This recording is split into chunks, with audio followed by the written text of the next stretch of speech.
సీతారాములు గారు అన్నట్టు 2005లో పెద్ద ఉద్యమం, ఆ ఉద్యమం అనంతరం 10 సంవత్సరాల బీజేపీ పాలన అనంతరం ఆ ప్రభుత్వాన్ని ఓడగొట్టి వచ్చినటువంటి యూపీఏ 1 వామపక్షాల మద్దతుతో ఏదైతే ఏర్పడిందో గ్రామీణ పేదల యొక్క ప్రధానమైనటువంటి ఉపాధిని గ్యారంటీ చేసి ఈ స్కీమ్ రావడం వెనకాల చాలా చరిత్ర ఉన్నది, పోరాటాల చరిత్ర ఉన్నది. కానీ ఇప్పుడు దాన్ని ధ్వంసం చేసే వైఖరిని కేంద్ర బీజేపీ ప్రభుత్వం తీసుకున్నది. అయితే ఈ బిల్లు కోసం ఇంటలెక్చువల్స్ లో, చదువుకున్న వాళ్ళలో, ఉద్యమాల్లో ఉండే వాళ్ళలో ఇంత సీతారాములు గారు చెప్పినటువంటి అంశాలు ఉన్నాయి. కానీ సాధారణంగా జరుగుతున్న చర్చ గాంధీ పేరా లేదు రాముడి పేరా అనేటటువంటిది. దీన్ని ఎవరి కాళ్ళు బలపరుచుకునే పద్ధతిలో మాట్లాడుతున్నారు. కాంగ్రెస్ ప్రభుత్వం అయినా ఇటు బీజేపీ అయినా కానీ రాముడి పేరు పెడితే తప్పేంటి, గాంధీ చనిపోతున్నప్పుడు కూడా హే రామన్ చనిపోయాడని ఆ సెంటిమెంట్ వాళ్ళు ఉపయోగిస్తా ఉన్నారు. గాంధీ ఏమైనా మా కుటుంబ సభ్యుడా, ఏమైనా ప్రజలందరికీ జాతి పిత అని వీళ్ళు చెప్తున్నారు. అసలు విషయాల్లోకి పోవాలి. అసలు విషయాలు ఇప్పుడు తెలంగాణ వ్యవసాయ కార్మిక సంఘాన్ని సిఐటి గాని చెప్తా ఉంది. అదే కదా. అందుకని ఇప్పుడు మనం కోరేది ఏమిటంటే పాత 2005 చట్టం ఏదైతే ఉన్నదో అందులో చట్టం అంటేనే దానికి ఉన్నందులో చట్టబద్ధత. కానీ ఇప్పుడు ఇది పథకం మారుస్తున్నారు. పథకానికి గ్యారంటీ ఏముంది? ఏ పథకాలని ఎప్పుడైనా రద్దు చేయొచ్చు. అందుకని పూర్తి పవర్స్. రెండోది, రాష్ట్రాలకి 40% వాటానంటే జిఎస్టీలో ఎక్కువ వాటాలు అక్కడికి పోయి జిఎస్టీ వాటాలు రాష్ట్రాలకి వాళ్ళ ఆదాయానికి అనుగుణంగా రావట్లేదు. అదో సమస్య ఉన్నది. ఇప్పుడు ఈ పథకం అమలు కాలేదనుకోండి, కేంద్రం బాధ్యత నాగయ్య గారు చెప్పినట్టు వాడు తప్పుకుని రాష్ట్రాల మీద నెట్టేసే ప్రమాదం ఉంది ఒకటి. రెండోది, మానిటరింగ్ అంతా కేంద్రమే చేస్తుందని. ఇప్పుడు ఇందాక వెంకటరాములు గారు చెప్పాడు కదా, నోటిఫైడ్ చేయాలి అంటే తెలంగాణలో పేదరికం ఉందా కానీ దీన్ని నోటిఫై చేయకపోతే ఈ స్కీమ్ వర్తించదు. ఇప్పుడు చెప్తున్న బోగస్ మాటలు ఏమిటంటే 100 రోజుల నుంచి 165 పెంచాం కాబట్టి చాలా గొప్ప పథకం అని చెప్తున్నారు. అంతేగాని 40% నిధులు రాష్ట్రాలు భరించాలని కానీ మొత్తం పవర్స్ ని మేమే గుంజుకుంటున్నామని కానీ ఈ మాట వాళ్ళు చెప్తాలేరు. అందుకే నేను ఇచ్చేది చూసినా ఇది చాలా దుర్మార్గమైనటువంటిది.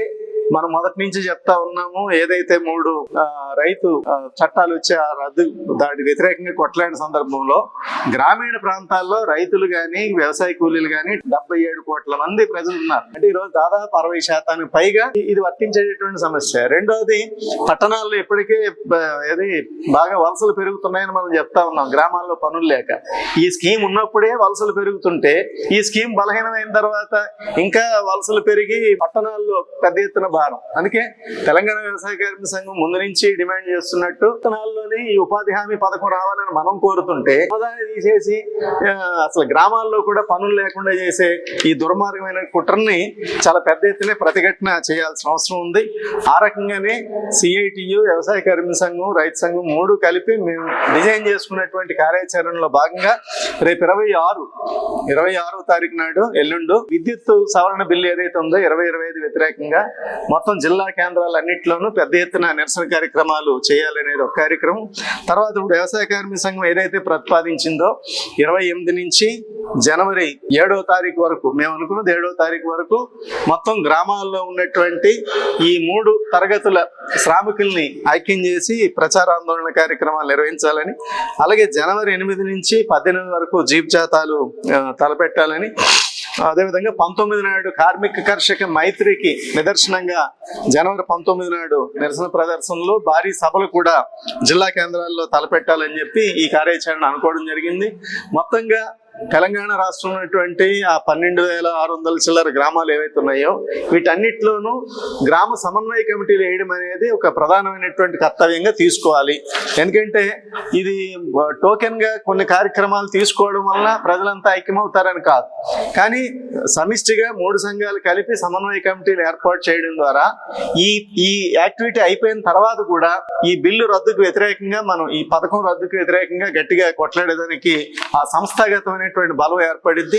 ఆ రకంగా తెలంగాణ రాష్ట్రంలో ఉన్న ప్రతి గ్రామాన్ని టచ్ చేసే విధంగా సమన్వయ కమిటీ ఏర్పడి స్థిరంగా ఉద్యమాలు చేసే పద్ధతులు, గతంలో ఏదైతే ప్రపంచ బ్యాంక్ విధానాలకు వ్యతిరేకంగా 3 రాష్ట్రంలో మనం ఫైట్ చేస్తున్నామో అటువంటి ఫైట్ ని ఇప్పుడు మన తెలంగాణ రాష్ట్రంలో చేయాల్సినటువంటి అవసరం ఉన్నది.